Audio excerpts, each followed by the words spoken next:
Hi guys, welcome back to my channel heal truly पे आप सभी का स्वागत है। मेरा नाम अमृता है। आई होप आप सब बहुत अच्छे होंगे। दोस्तों, आज मैं आपको बताऊंगी ऐसे 5 साइंस जो बताएंगे कि आप इमोशनली मैच्योर हो। ठीक है।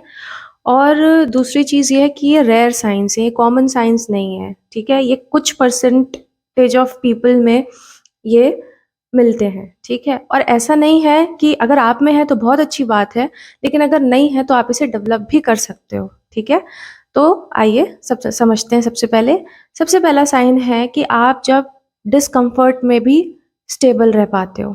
सबसे पहला साइन। ठीक है, और सबसे रेयर साइन है ये चीज़ कि कुछ भी हो सकता है, किसी भी तरीके का डिस्कम्फर्ट हो सकता है हमारी लाइफ में। ठीक है, कोई अनसर्टेनिटी को लेकर के, रिजेक्शन को लेके, फेलियर को लेकर के, किसी की चुप्पी को लेकर के, किसी भी तरीके का डिस्कम्फर्ट में अगर आप स्टेबल रह पाते हो, ठीक है, तो दैट मीन्स आप इमोशनली मैच्योर हो।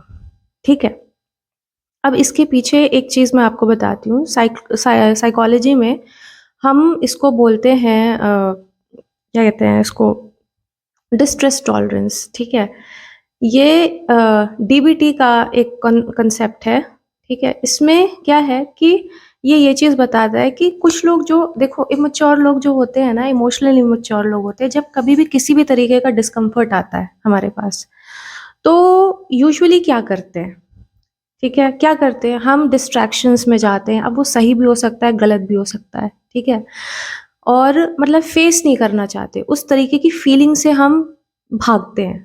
अब वो एस्केप करने के लिए कोई डिस्ट्रैक्शन चाहिए, किसी भी तरीके का, कुछ भी चलेगा। ठीक है, इस तरीके से लोग एस्केप करते हैं। तो क्या होता है कि इमेच्योर लोग जो होते हैं वो भागेंगे, फेस नहीं करना चाहेंगे कि बस ये फीलिंग ना आए दोबारा ये।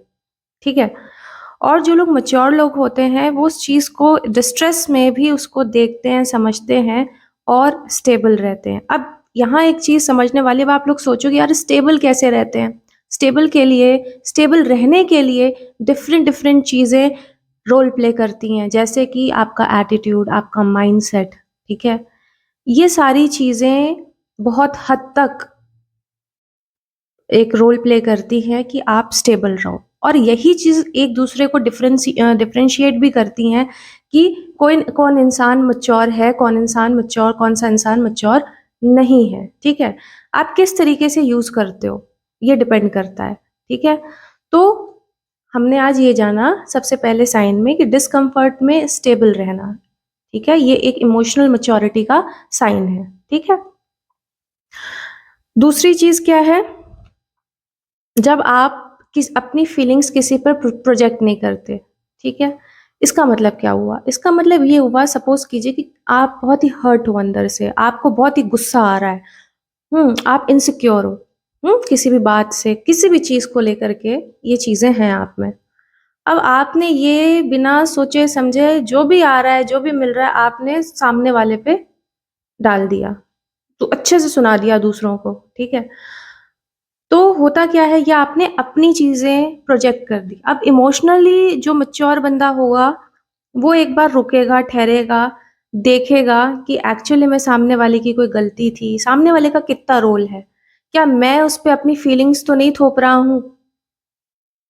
ठीक है, तो ऐसा बंदा एक बार ये ज़रूर सोचेगा, ठीक है, कि किसको क्या, सामने वाले में का इसमें कितना पार्ट है और क्या ये सही है। ठीक है, तो अपनी चीज़ों को, अपनी फीलिंग्स को प्रोजेक्ट नहीं करना दूसरों पे, ये एक इमोशनली मैच्योर इंसान का साइन है। ठीक है, साइकोलॉजी में हम इसको बोलते हैं क्या बोलते हैं हम लोग, साइकोलॉजिकल प्रोजेक्शन। जो सिगमंड फ्रूड ने एक कॉन्सेप्ट दिया था, ये क्या बताता है? ये एक बहुत सिंपल सी बात को मैं 2 लाइन में इसको ख़त्म करती हूँ कि देखो, एक तरीके का डिफेंस मैकेनिज्म है ये साइकोलॉजिकल प्रोजेक्शन। ये हमें क्या इसमें हम क्या करते हैं, जब भी हम ऐसी चीज़ जो हम खुद में, जो हमें नहीं अच्छी लगती है, ठीक है, वो हम दूसरों में ढूँढते हैं। कार्ल युंग ने एक शैडो थ्योरी दी थी। ठीक है, उसमें भी उन्होंने सेम बात को बताया था, कहा था कि ऐसी चीज़ें जो आपको बहुत दूसरों में इरिटेटिंग लगती है ना, वो कहीं न कहीं आपके खुद का एक अनएक्नॉलेज्ड पार्ट होता है, ठीक है? तो जो लोग इसको समझते हैं, वो लोग ये प्रोजेक्शन से यूजुअली प्रोजेक्शन इमोशनली मैच्योर लोग नहीं करते हैं, ठीक है? तो ये डिफरेंस होता है मैच्योर में और इमैच्योर में, ठीक है? उसके बाद आता है तीसरा साइन। तीसरा साइन ये बताता है कि जब भी आप इमोशनली ट्रिगर होते हैं, मोस्ट ऑफ द टाइम, ठीक है? जब भी हम इमोशनली ट्रिगर होते हैं, ठीक है? सामान्यतः हम क्या करते हैं? हम इमोशनली ट्रिगर हुए, हमने सामने वाले को अच्छे से सुना दिया, हमने कुछ भी कर दिया, जो हमें उस समय सही लग रहा था, उस मोमेंट में हमको जो सही लग रहा था। लेकिन जो लोग इमोशनली मैच्योर होते हैं, वो ट्रिगर होने के बाद भी सही चीज़ डिसाइड कर पाते हैं। अब आप सोचोगे ये कैसे? ऐसा कैसे?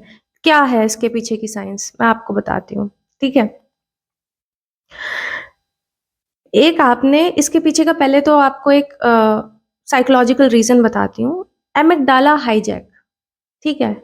ये आप लोगों ने अगर सुना होगा, मैंने कई बार इस चीज़ का मेंशन किया है। जब भी कभी हम ट्रिगर होते हैं ना, जो हमारा एमिगडाला, हम इसको इमोशनल सेंटर भी बोलते हैं। ये क्या होता है कि अगर ट्रिगर होने के बाद कुछ सेकंड के लिए हमारी जो रैशनल थिंकिंग होती है ना, वो बंद हो जाती है।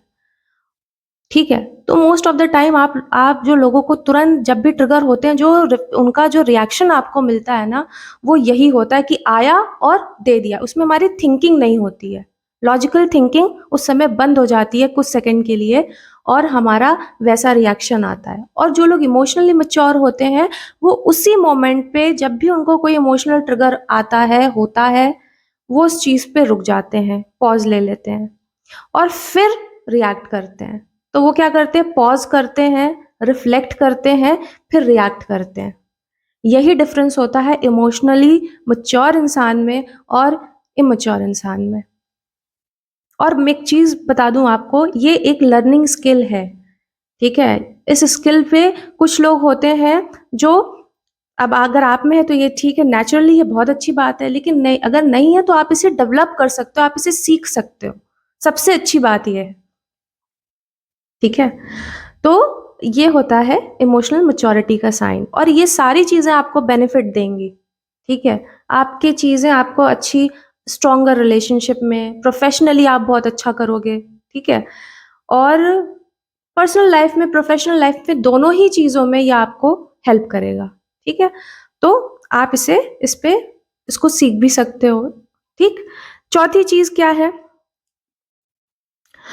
जब हम अपने पेन के साथ बढ़ते हैं, आगे बढ़ते हैं, मैं ध्यान देना मैं क्या बोल रही हूँ, जब हम अपने पेन के साथ आगे बढ़ते हैं। मोस्टली क्या होता है, जब कभी भी हमारे साथ कोई चीज़ बुरी होती है, तो हम उसी में स्टक हो जाते हैं, ठीक है? स्टक हो जाते हैं, या फिर हमारी कैसी कंडीशन होती है, हम कहते हैं यार ये चीज़ फिक्स होगी तो मैं आगे बढ़ूँगी, तो मैं आगे बढ़ूँगा, ठीक है? बट इमोशनली मैच्योर लोग कैसे होते हैं? वो कहते हैं कि नहीं ठीक है, गड़बड़ है, कोई बात नहीं, फिर भी मैं आगे बढ़ूँगा। साथ लेके चलते हैं, ठीक है? ये है, कोई बात नहीं, फिर भी चल रहे हैं, ठीक है? तो इसके पीछे का क्या साइंस है? इसके पीछे की जो साइकोलॉजी बताती है, वो ये कहती है डायलैक्टिकल थिंकिंग। इसका मतलब क्या है? ये कॉन्सेप्ट जो है, वो सिंपली ये बोलता है कि 2 ऑपोज़िट चीज़ें एक साथ रह सकती हैं। मतलब ठीक है यार, मैं गिर गया, पड़ गया, चीज़ें मेरे साथ गड़बड़ हो गई, फिर भी मैं, अगर ये मुझे मुश्किल लग रहा है, फिर भी मैं ऐसे कर सकता हूँ, फिर भी मैं ऐसे कर सकती हूँ। ये जो थिंकिंग होती है, इसे कहते हैं डायलैक्टिकल थिंकिंग, ठीक है? ये जिसमें भी है, दैट मीन्स आप इमोशनली मैच्योर हो, ठीक है? अगर आप इस तरीके से ऑपरेट कर पाते हो, दैट मीन्स आप हो। और अगर नहीं कर पाते हैं, तो आप सीख सकते हो। सिंपल सी चीज़ है, ठीक है? कि हाँ भैया, हमको ये है, देखो, इन सारी चीज़ों में एक बात ज़रूर याद रखना, मैं सप्रेस करने की बात नहीं कह रही हूँ कि अभी मुझे बुरा लग रहा है, ठीक है, अभी-अभी आएगा आगे, चलो इसको बताती हूँ आगे। 5वां साइन है, जब आप किसी से यही वाला पार्ट जो अभी मैं आपसे बोल रही हूँ। 5वां साइन है कि आप किसी से नफ़रत नहीं करते हो, आपके साथ हेट्रेड की जगह पे आप डिटैचमेंट प्रेफ़र करते हो। सिंपल भाषा में अगर मैं आपको समझाऊँ तो, ठीक है? किसी ने कुछ गलत किया, कहीं आपके साथ कोई चीज़ गलत हो गई, ठीक है? या किसी ने आपको धोखा दिया, किसी ने आपको कुछ भी, ठीक है? जो आपके हिसाब से नहीं था, सही था, ठीक है? नहीं सही था। तो आपने क्या किया, आपने वहाँ पर कोई ड्रामा नहीं क्रिएट किया। आपको बुरा लग रहा है, आपने उसको एक्सेप्ट किया कि भैया ये चीज़ है, अवेयरनेस है मुझे ये चीज़ है, इस चीज़ से मुझे हर्ट हुआ। उसके बाद आपने धीरे-धीरे अपना उस व्यक्ति के साथ, उस सिचुएशन के साथ आपने डिस्टेंस क्रिएट कर दिया, क्वाइटली, नो ड्रामा। ये होती है इमोशनली मैच्योर इंसान की साइन, एक पहचान होती है, ठीक है? कि आप इमोशनली मैच्योर हो, कि अगर आपको एक बात समझ में आ गया कि यार ये चीज़ है, इस चीज़ ने मेरे को धोखा दिया, अब आप नहीं कुछ उसको सामने जा कर के नहीं बोल रहे हो, कुछ नहीं है आपका। धीरे-धीरे, धीरे-धीरे आपने अपना डिस्टेंस क्रिएट कर लिया कि नहीं भैया डिटैच होने लगे, डिटैचमेंट आपने प्रेफ़र किया। वहीं इमैच्योर लोग कैसे होते हैं? मैं तो बता के रहूँगा, मैं तो बदला लूँगा, या मैं तो ऐसा करूँगी, मैं तो वैसा करूँगी, ठीक है? वो अपनी, होता क्या है, एनर्जी को कहाँ लगा रहे हो, ठीक है? यहाँ पर ये वाला मैच्योर बंदा है, वो अपनी एनर्जी को समझ में आ गई कि भाई ये लायक नहीं है, वो ले लेगा वापस, खींच लेगा। उसमें वो पावर है कि वो, दोनों में ही है पावर कि वो खींच सकता है, उसने खींच ली, सिंपली, ठीक? दूसरे वाले ने क्या किया? दूसरे वाले ने पोक किया, दूसरे वाले ने कहा, अपनी सारी एनर्जी लगाई कि भाई मैं तो छोड़ूँगा नहीं, मैं तो छोड़ूँगी नहीं, ठीक है? इन सब चीज़ों में लगाई, तो वहाँ पे उसने अपनी एनर्जी लगा डाली। तो इसके पीछे साइकोलॉजिकल रीज़न क्या है, पहले तो मैं आपको वो बताती हूँ। हमारा एक ऑब्जेक्शन रिलेशन थ्योरी है, ठीक है, साइकोलॉजी में। ये क्या बोलती है, स्प्लिटिंग के बारे में बताती है कि जो एक मैच्योर इंसान होगा, वो स्प्लिट कर देता है कि ये बुरा है तो ये बुरा है, ये अच्छा इंसान है तो ये अच्छा इंसान है। वो तुरंत लेबल कर देता है, या तो राइट या तो लेफ्ट, या तो ग्रे या तो व्हाइट, सॉरी, या तो व्हाइट या तो ब्लैक, ठीक है? लेकिन जो मैच्योर इंसान होता है, वो, उसके दिमाग में क्या चीज़ है, वो सोचता है कि एक इंसान के अंदर कभी भी कोई राइट या रॉन्ग कंप्लीटली नहीं हो सकता है, ठीक है? उस हर इंसान के अंदर अच्छाई है, बुराई है, दोनों ही चीज़ है, ठीक है? तो वो इस तरीके से, इस एंगल से देखता है, इसीलिए वो ज़्यादा अटैच नहीं होता है। उसको भी बुरा लगेगा, उसको भी सब कुछ होगा, लेकिन उसको अपनी एनर्जी कहाँ लगानी है, after knowing all of this, उसको वो पावर पता है और वो खींच लेता है। यहाँ पर क्या होता है भाई, जब आपको पता ही है कि कोई चीज़ पूरी तरीके से अच्छी नहीं हो सकती, कोई चीज़ पूरी तरीके से बुरी नहीं है, तो क्यों करना? पता चल गया एक बार, ठीक हो गया, कोई बात नहीं, बुरा लग रहा है, बट धीरे-धीरे डिस्टेंस करते-करते हो गए, अपनी एनर्जी हटा ली। ये वाला इंसान क्या करेगा, खूब लगाएगा अपनी एनर्जी इन सब चीज़ों में, समय बर्बाद करेगा, एनर्जी लगाएगा, ठीक है? और शायद लेबल भी करेगा कि ये इंसान तो बुरा ही है, ये इंसान तो बहुत अच्छा है। ऐसा होता है?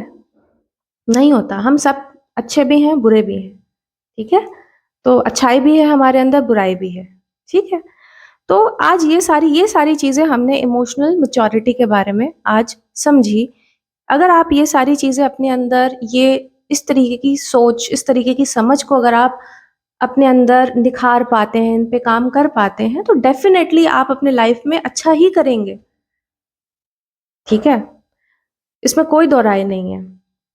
तो आज हमने ये सब चीज़ें जानी, तो आप लोगों को करना क्या है? आप अपने आप लोगों से ये पूछो कि यार मैं इमोशनली मैच्योर हूँ या फिर मैं इमोशनली एग्ज़ॉस्टेड हूँ? अब यहाँ पे सवाल ये पूछने वाला है। क्योंकि अगर आप इमोशनली एग्ज़ॉस्टेड होगे ना, तो आप डिस्कम्फ़र्ट से भागोगे, प्रोजेक्ट करोगे, ठीक है? फेस नहीं करोगे, प्रोजेक्शन करोगे, दोगे, ठीक है? इस तरीके की चीज़ें करोगे। बट अगर आप इमोशनली मैच्योर होगे, ठीक है? तो आप ये सारी चीज़ें, जैसे मैंने आपको बोला, आपका सिंपल सी चीज़ रहेगी कि भाई, जैसा मैंने आपको बताया, ठीक है? देखो, चुप रहना, एक इमोशनल इमेच्योर इंसान कैसा होगा, वो चुप रहेगा, उसको सब बुरा लगेगा लेकिन चुप रहेगा क्योंकि वो लड़ नहीं सकता है, ठीक है? या करेगा तो उसका एक्सट्रीम जाएगा, वो संभाल नहीं पाएगा, ठीक है? फ्रेजाइल रहेगा। लॉन्ग टर्म में ऐसे लोग जो भागते हैं ना चीज़ों से, वो लॉन्ग टर्म में फ्रेजाइल हो जाते हैं, ठीक है? लेकिन जो एस्केप नहीं करते हैं, चीज़ों को देखते हैं, समझते हैं, एक्सेप्ट करते हैं, ठीक है? उसके साथ आगे बढ़ते हैं, ऐसे लोग अपने आप को बिल्ड करते हैं और बिल्ड कर रहे होते हैं। ऐसे ऐसे ही लोगों को आप देखते होगे, यार इन लोगों की रेज़िलियंस बहुत अच्छी है। कोई भी किसी भी तरीके की परिस्थिति आती है, ऐसे लोगों को तोड़ नहीं पाती है। जहाँ पर लोग कहेंगे, अरे! तुमने इस बात का इतना, ये बात इतनी बड़ी बात तुम्हारे साथ हो गई, तुमने तो कुछ करना चाहिए था, तुम्हारा ऐसा फीका रिएक्शन, तुम वीक हो। भाई तुम वीक नहीं हो, तुम बहुत ही इमोशनली स्ट्रॉन्ग हो, ये तुम्हारी स्ट्रेंथ है, ठीक है? एक इंसान होता है जो अंदर से इतना सर्वाइव, इमोशनली मैच्योर इंसान कैसा होगा? इतना सप्रेस भी करेगा, अंदर रखेगा भी, सारी चीज़ें रखेगा और अगर बोलेगा भी तो भी ग्रज पालेगा। वो फिर उसी के साथ ही रहेगा। मैं एक चीज़ बताती हूँ, अटैचमेंट जब क्या होता है, अटैचमेंट और डिटैचमेंट की एक चीज़ बताती हूँ। जब भी हम किसी से नफ़रत करते हैं ना, हेट्रेड वाली बात, नफ़रत करने का मतलब ये हुआ कि हम उससे कनेक्टेड हैं, और डिटैचमेंट का मतलब ये हो गया, कनेक्टेड का मतलब क्या है? मेरे दिमाग में आज भी उस चीज़ को लेकर के चीज़ें हो रही हैं, चल रही हैं, प्रोसेस में है। मेरा ब्रेन आज भी उस सब चीज़ों को प्रोसेस करता है, उस इंसान की, उस पर्टिकुलर सिचुएशन की। ये होती जब मैं किसी से हेट्रेड की फीलिंग साथ में रखती हूँ, ठीक है? लेकिन अगर यही चीज़ मैंने डिटैच करना चालू कर दिया, अब मेरा दिमाग के लिए क्या है? उसको समझ में आ गया, वो नहीं करता प्रोसेस। यही डिफरेंस होता है। आप करके देखो ये, ठीक है? तो ये सारे साइन थे, हम लोगों ने अच्छे से देखे, एंड आई होप इसने आपको ज़रूर मदद की होगी। आप लोग भी अपने लाइफ में ऐसी चीज़ें जो मैं बताती हूँ उसको, मैं नहीं कहती सब करो, थोड़ी-थोड़ी चीज़ों को अप्लाई करने की कोशिश करो और देखो आपकी लाइफ में क्या चेंज आता है, ठीक है? और तब तक के लिए मेरे चैनल को ज़रूर सब्सक्राइब करना अगर आपको मेरी वीडियो अच्छी लगी हो। Till then take care, bye bye. Next video में मिलती हूँ।